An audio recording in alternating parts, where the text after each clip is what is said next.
Krishna was known for his Raas, the ecstasy of life. Shiva, who was in the Himalayan region, heard about this. So Shiva decided to borrow the boatman's wife's clothes and went to Raas. This is ultimate appreciation of the feminine.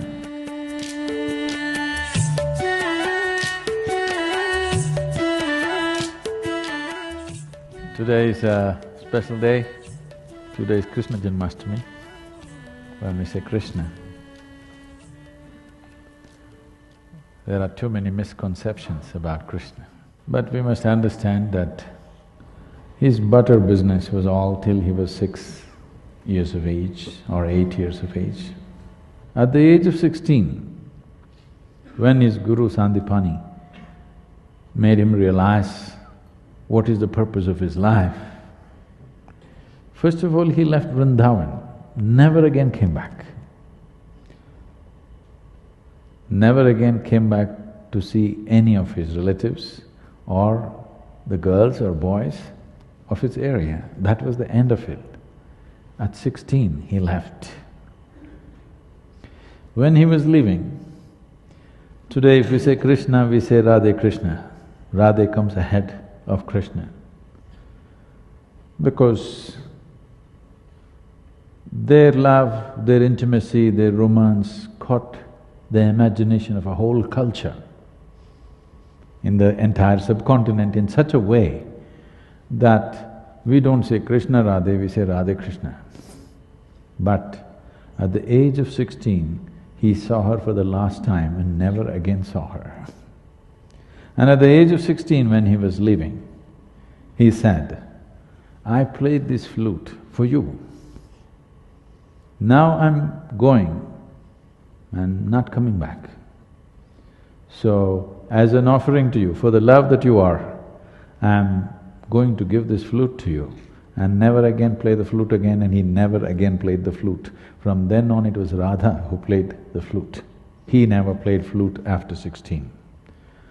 From 16 to 21, he lived as a brahmachari. He took sannyas, lived as a brahmachari, went through severe sadhana.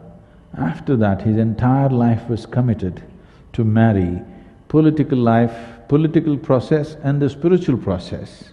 These things are never spoken of. In the northern plains of India, he set up over 1,000 ashrams because he wanted spiritual process not to be a separate thing. He wanted spiritual process to be a part of life. As we live, as we brush our teeth in the morning, we meditate. He wanted to bring spiritual process not as a fringe thing, but as a mainstream life, particularly to the rulers of the country, of those many countries that India was at that time. So he lived an absolutely dedicated and committed life. But generally people think all he did was eat butter, play flute and dance with the girls. No, that's not what his life was. But that was also an important aspect. There's a very beautiful story. Today being Krishna Janmashtami, I think I should tell you this story. Krishna was known for his Raas. The word Raas literally means juice. The biggest problem with most people in their life is they don't have juice, they have hormones. They don't have life juices in them. There's no life, there's no intensity of life. So Raas means the juice of life, not of the body, but of life. Because body's juices will vary, it'll fluctuate from time to time. But he is talking about the juice of life. So the dance that happened in the full moon night was referred to as Raas because this dripped of life. This is not a hormonal party in the night. This is not a party of drunkards. This is not a party of lustful people. This is a party of people who are dripping with life, the ecstasy of life. So this was referred to as the Raas. The repetition of this Raas spread people who participated or who witnessed, they spoke about it and it started spreading. Shiva, who was in the Himalayan region, heard about this, that something fantastic is happening on the banks of Yamuna.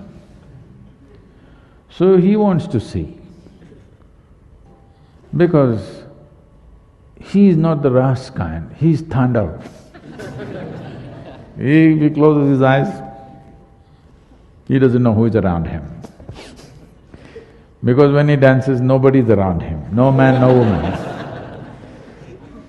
They cannot be, that's how he dances. So when he heard about this new kind of dance, which is dripping with ecstasy, he wanted to see. He came to the banks of Yamuna and he wanted to cross the river. The boatman who was there looked at him, because Shiva is man. Probably, not probably, Shiva is the most athletic god on the planet. Yes? In the lore, in the yogic lore, it says he was 9 feet tall. Why they're saying this is, when he came down south to southern India, they say he was twice the height of an average woman. So they were generally, in southern India at that time, women were somewhere between 4.5 to 5 feet. So it is assumed he is somewhere between 8.5 to 9 feet tall. So he is a man, all man, the man. So the boatman looked at him and said, "You are too much of a man. You can't go to Raas like this. There is only one Purusha, one man. Krishna is the only man.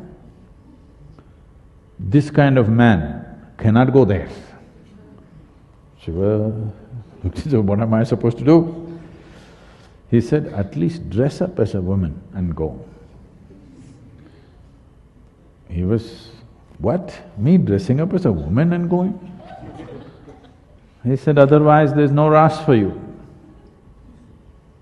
Then he said, "Where do I get women's clothes?" Then he said, the boatman said, "I will ask my wife to give her clothes to you. You wear and go. You must participate in the Raas appropriately, as a feminine, not as masculine." So Shiva decided to borrow the boatman's wife's clothes, which she was wearing. I mean, it's a poor family. Then he looked, it is not even spare clothes. He is asking him to wear clothes that she is wearing right now. There's a beautiful painting in some places which are the Madhubani kind of thing, where a woman's hand has come out of the door and Shiva is receiving like this and went to Raas. This story is in appreciation of Krishna, where if you want to experience this, you must know the feminine, otherwise you will not know Raas. This is ultimate appreciation of the feminine, you understand? This is a most fabulous appreciation of the feminine, not female, feminine. Because in this culture, we always saw that unless masculine and feminine play an equal role, there will be no beauty to life. Today we are building a world where feminine is being massacred. Even if a woman wants to be successful, she has to be like a man, otherwise there is no way she will succeed in today's world. Feminine is being massacred. See, it's already happening. You go sit anywhere in the world, no more are people in normal conversations, are people even discussing weather as they used to do in the past. The only thing every idiot on the planet talks about today is economy. Yes? Wherever you go, how is the economy doing? How is the stock market doing? Nobody is asking how's the monsoon doing. Everybody is only talking about how's the economy doing, how's the stock market doing. This means masculine has taken over. Survival has been raised to heaven. A simple process. Economics means what? Simple, survival, yes? Survival complicated, yes or no? Process of survival, how to procure food, how to do this, how to do that, how to build this. This is all survival, building a home, eating, wearing your clothes, doing a little bit of shopping is survival, isn't it? Now survival is the only thing we are talking about because feminine is largely banished. At least in your homes you must keep it. Out in the society is largely gone. Masculine is everything. So today is Krishna Janmashtami. Here, he is making a point saying that if the feminine is not on in a society, there is no real life. We are not talking about men and women, we are not talking about male and female, we are talking about two fundamental qualities called masculine and feminine. So Krishna's life is about celebrating the feminine because masculine will anyway manifest, that is the nature of the masculine. But feminine has to be nurtured, otherwise it'll go away. Anyway the rocks will be there, but flowers won't be there. You have to nurture them, isn't it? Yes? In the land, rocks will be anyway there, nothing will happen. Whatever kind of weather, whatever the temperature, rocks will be there. Flowers have to be nurtured. If you don't nurture them, there will be no flowers left. With rocks we can build. What can you do with flowers? Nothing. It is just that life doesn't happen just because of utility.